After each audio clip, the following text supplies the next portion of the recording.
SCP-096, the Shy Guy, woke up in an unfamiliar room without a thought in its head.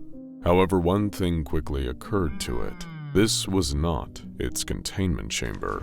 No, the solid steel cube that had kept it locked up for decades now didn't have a front desk or walls covered in strange childlike murals or tinny party music playing over old speakers. Wherever SCP-096 had found itself, it certainly wasn't the place it had come to call home. If it could read, it would have registered the words behind the front desk, painted onto the wall: Banban's Kindergarten, where joy comes alive. Little did 096 know, something really did come to life here at Banban's Kindergarten, but it definitely wasn't joy.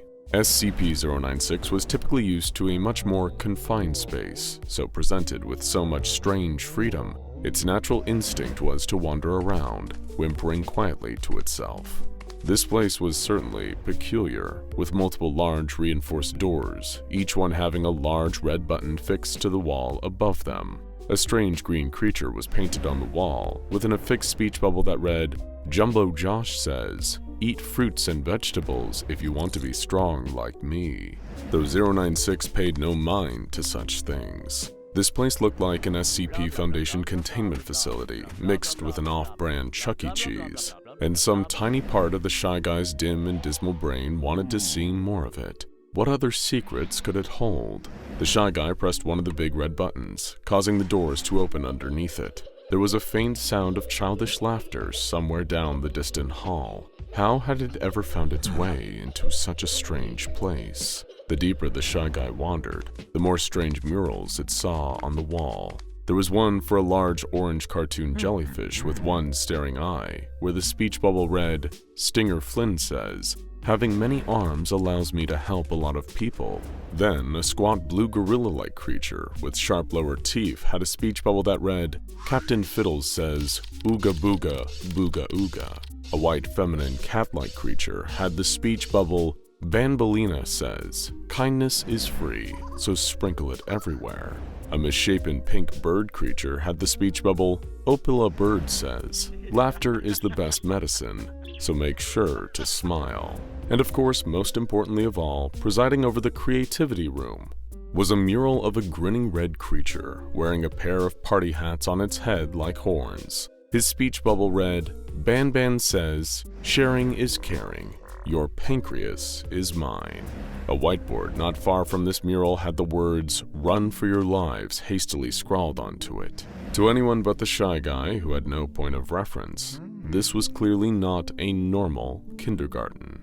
As the Shy Guy passed into the hallway, slowly lumbering along, it suddenly felt an intense spike of burning pain right through its forehead. Rising like a fever pitch, the Shy Guy's subdued whimpers quickly escalated into horrifying wails of animalistic rage. This could only mean one thing. Somewhere, something had made the terrible mistake of gazing at the Shy Guy's face. In fact, not 10 feet away, the unfortunate Opila bird had made that very mistake. It typically peeked out from behind one of the hallway's pillars to get a good look at any potential intruders or new prey wandering into its midst.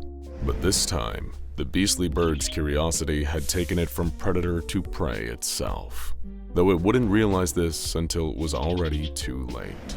As the mutant bird creature skittered back into the cavernous hall filled with plastic trees and an underwhelming play area, the Shy Guy came galloping after it on all fours, roaring with fury. The Opila bird was shocked to see the creature giving chase. "This doesn't make sense. I meant to chase you. You're not meant to chase me." But things are rarely fair when it comes to the Shy Guy. Arguably one of the most dangerous Euclid Class creatures ever kept in Foundation containment. The Opila bird flapped desperately towards the boarded-up escape hatch, but the Shy Guy was so much faster. It grabbed hold of the bird, gripping it in its iron clutches, and began to stretch open its bottom jaw with a blood-curdling roar. We'll spare you the details of what happened next, but suffice to say, little more than a handful of feathers were left. After finishing off the Opila bird, the Shy Guy reverted from rage back to pitiful sadness. This place was no better than the SCP Foundation. There were still creatures here to look at its face and drive it into a state of extreme emotional distress. It was horrible. The Shy Guy needed to find a way to hide himself away again, so he decided to tear away the planks covering up the escape hatch and lope down the narrow hall. In there, the Shy Guy actually found something to its liking. 2 platforms, one on either side of the room, with what seemed to be a deep, dark chasm between the two. For most, there was an electrical lift system for carrying them between the platforms, but the Shy Guy had no interest in the platforms. He only sought the darkness below, where nobody could see his face. That would suit him just fine. The Shy Guy jumped over the guardrail and plummeted down below into the dark. Feeling the air against its cold gray skin as it felt wonderful.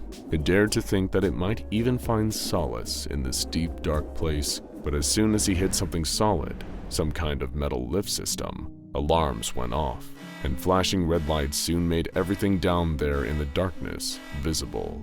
To be exposed like this while it thought it was hidden was the dreaded Shy Guy's worst nightmare. Little did he know, he would soon become the worst nightmare of a number of other beasts. As the Shy Guy crawled off the metal platform, hoping that perhaps it could find another place to hide down here, its hands and feet splashed into shallow water. Had something sprung a leak down here? The Shy Guy began wandering the half-dark as the water of this flooded sub-basement area pooled around him. It had no idea that another creature was already sneaking up behind it, getting ready to strike. Before 096 could even react, several whip-like orange tentacles wrapped around its limbs and began delivering an antagonizing shock through its body. More tentacles came in soon after, wrapping around the Shy Guy's body and face, delivering shock after shock after shock, with its millions of tiny, venomous stinger barbs. For a second it seemed like the surprise attack might actually be able to subdue the monster, but little did the Shy Guy's attacker, the monstrous real Stinger Flynn, know that attacking it was just another way to activate its infamous rage state. The second that Stinger Flynn relented, even just for a moment, the Shy Guy grabbed him by the tentacles and slammed him into the watery floor, again and again and again, until the grip of his tentacles loosened around the Shy Guy's body, and he was defenseless. With Stinger panicked and immobilized, the Shy Guy released the full force of his supernatural fury, striking the demonic jellyfish with his fists until what was left couldn't be distinguished from the water it used to be floating in. Stinger Flynn had been completely annihilated. The Shy Guy once again temporarily returned to a state of calm and wandered out of this watery basement into a nearby hallway, where everything was bright and dry. The walls were painted in garish, childlike drawings of a jungle with janky-looking animals. The Shy Guy paid no mind to any of it. All he wanted was to find somewhere that he could actually be alone, and away from prying eyes of all these freaks. This dream was short-lived, because as soon as the Shy Guy found a new room, a wide-open auditorium filled with inflatable jungle trees, like a crude play area, he was being stalked yet again. A powerful, muscular predator with veins stretching over its bulging muscles and blue skin. It knew that this intruder had already killed 2 of its fellow garden dwellers, but this time, it would put this spindly, pale stranger in its place. The Shy Guy heard something rumbling towards it from behind, and turned upon hearing the blood-curdling war cry of Ooga Booga Booga Ooga. It was the gorilla-like Captain Fiddles, with strands of saliva hanging from his tusks. He leaped onto the Shy Guy and began pounding into its hideous face with his huge blue fists. Captain Fiddles would destroy the Shy Guy, pound him into the concrete until he stopped moving. The one thing that Captain Fiddles didn't expect was for the Shy Guy to start fighting back. And he was about to learn the hard truth that the Shy Guy could fight a lot harder than him. The SCP's spindly but immensely powerful arms grabbed Captain Fiddles by the shoulders and threw him into the wall, causing huge cracks to crawl up towards the ceiling. Before Captain Fiddles could even think about wrenching himself free, the Shy Guy leaped to his feet and bounded over to him. The Shy Guy grabbed Captain Fiddles by the ankles and ripped him out of the wall, letting his body drop to the floor and then unleashing hell upon him. Captain Fiddles would have begged for mercy if he wasn't already dead. Before the Shy Guy could even begin to calm down, a trapdoor opened in the floor beneath him, dropping him into a new area, a multicolored maze where 096 was trapped like a helpless rat, with the body count of an atomic bomb. Once again, the Shy Guy didn't need to go looking for trouble, because trouble was already on its way. The pure white cat-like Banban pounced from a sharp corner in the maze, claws bared. She jumped onto the shy guy, latching onto him and clawing, trying to scratch his nightmare of a face.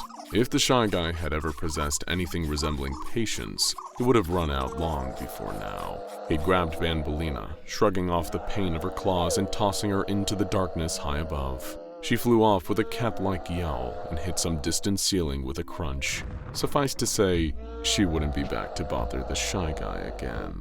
Tired and angry, the pale abomination didn't feel like wandering through a maze. Instead, it just charged straight through, destroying colorful wall after colorful wall.